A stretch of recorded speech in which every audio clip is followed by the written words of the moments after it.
So today we are looking at the Prowler, as you know, in the letterbox. It's the only way you can get this tank at the moment, if you were lucky enough to pick out the right number, which was, of course, number 2. So there's some really good things about the tank, and there's some obviously downfalls about the tank, which, you know, that's normal. So the first off, we're going to look at the stats, and then we are going to get into a game.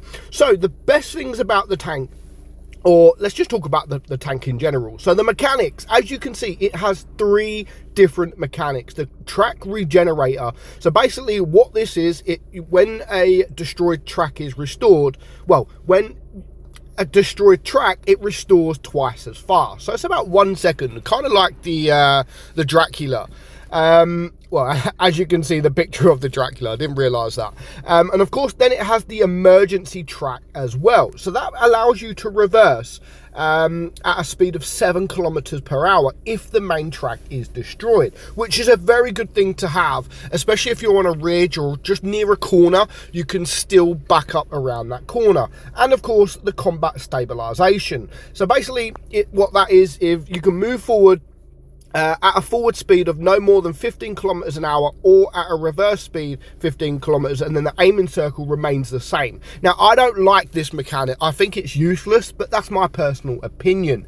So the turret armor on this thing is 180 millimeters. It's okay. It's got a lot of weak points, and 120 on your hull. Let's have a look. Where are we? So your DPM is 2000, which is kind of low, to be fair. I mean, it's, I suppose, a kind of average for this kind of heavy tank. 12.47 seconds. Your penetration is 234 on your AP, 275 on your APCR, and 65 on your HE. Your damage, you do have a 420 alpha gun, which is quite nice, with a 360 on your APCR and 530 on your HE. So of course, if you can get that HE out, it really will help.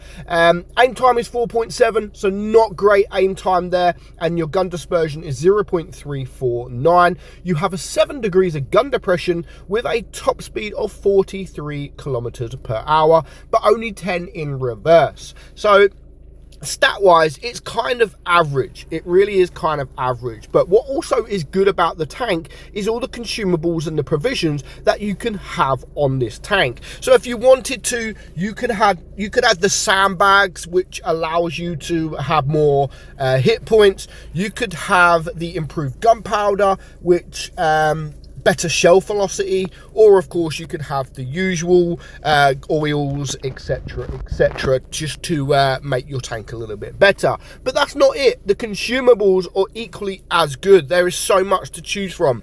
I obviously run the tungsten shells, which I think everyone should run the tungsten shells if you've got it.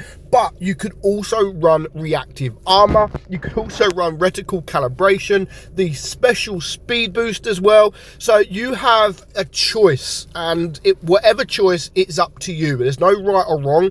Personally, I have to have the adrenaline, because obviously you want to reload faster. So I have the adrenaline on everything that you can. You have to have the multi repair kit, and then for me, I run it with the tungsten shells. So the camo, I mean, it looks like a good tank. It looks like a decent tank. You can't run a camo on it. This is the standard camo that comes with the tank. So let's just get into a game. I mean, the game is nothing special. Like, don't get me wrong, it is nothing special at all.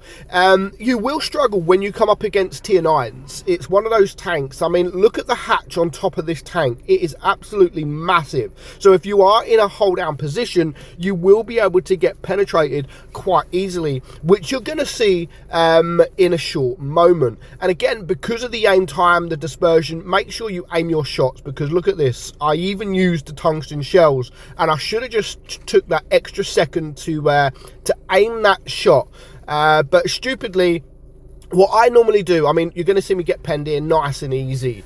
What I normally do when I play new tanks, I never look at the stats. So this is my second game, I think, or third game in this tank, and I hadn't even looked at the stats. So I have no idea what the stats are even about. I always do that. Maybe I shouldn't, but it is something I always do when it comes to new tanks. I play it and then try to find the weaknesses while I'm playing it, really. And then I look at the stats. I do things backwards, but it's something I always have done.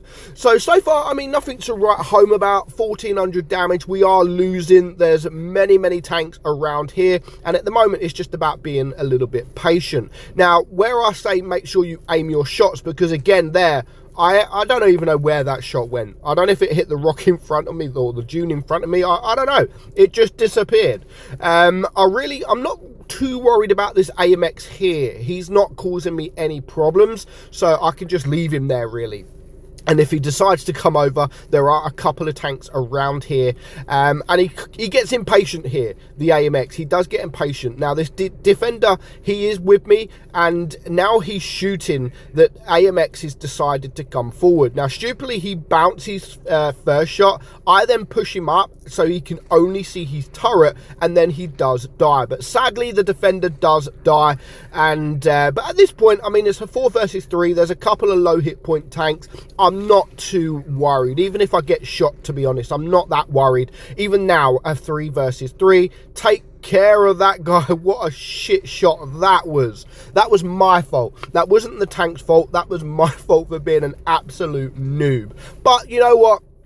2 tanks left alive. We're on 2.8k damage. So we've done our job. We've done our job with this tank. Now, is it a tank that I want?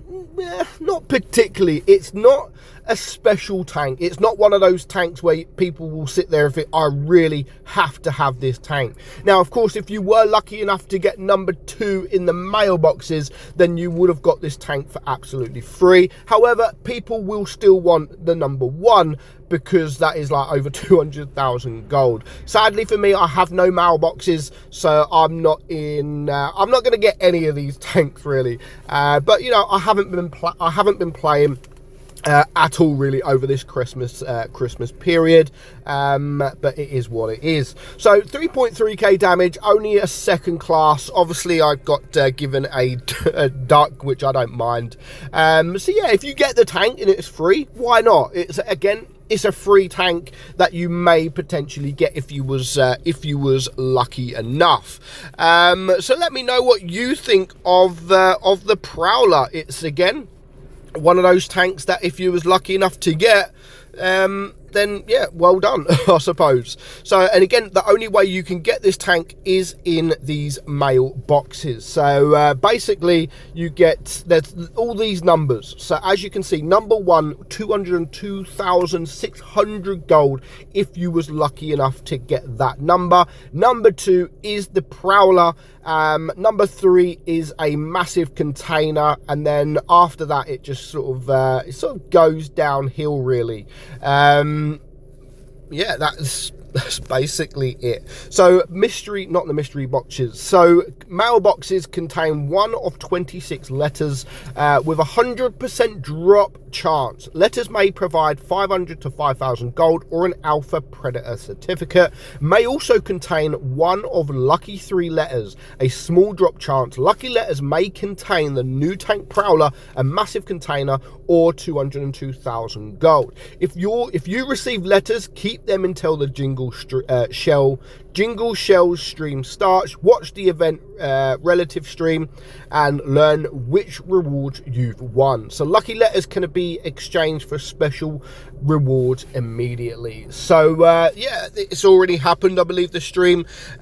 So if you was lucky enough to get a letter, hopefully it was number 1 or number 2 at least. But let me know, do you have the Prowler? What do you think of it? And yeah, are you going to keep it, really? So I hope you enjoyed today's video, guys. I might have a video tomorrow, but if I don't, I hope you all have a wonderful Christmas, and I will see you all very soon. Bye bye.